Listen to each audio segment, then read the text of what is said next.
getting back from the grocery store. I picked up these new buns from Dempster's. It is their new gold bun, which is made with simpler ingredients and they're baked in Canada.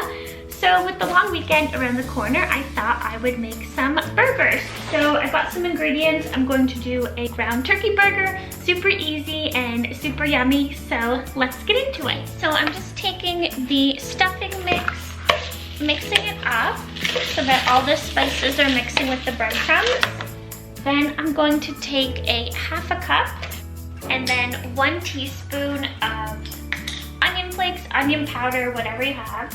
Put that in there.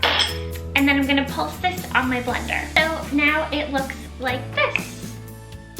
Next we are going to crack an egg, add this with a little bit of broth. Smells so good. Smells like Thanksgiving. Now we are going in with the ground turkey or ground chicken, your choice, and combining everything together. Once it's combined, you can add the rest of the stuffing mix and blend it all together. You can pan fry, barbecue, or even bake your burgers. I'm opting for a pan fry here, so just heating up some oil. I did separate them out into half a cup servings, and now I'm just flattening them out to cook them. So brown on both sides, roughly 5 to 6 minutes per side. Definitely make sure you cook them all the way through. This recipe made 6 burgers, and then you can top them however you like. Enjoy!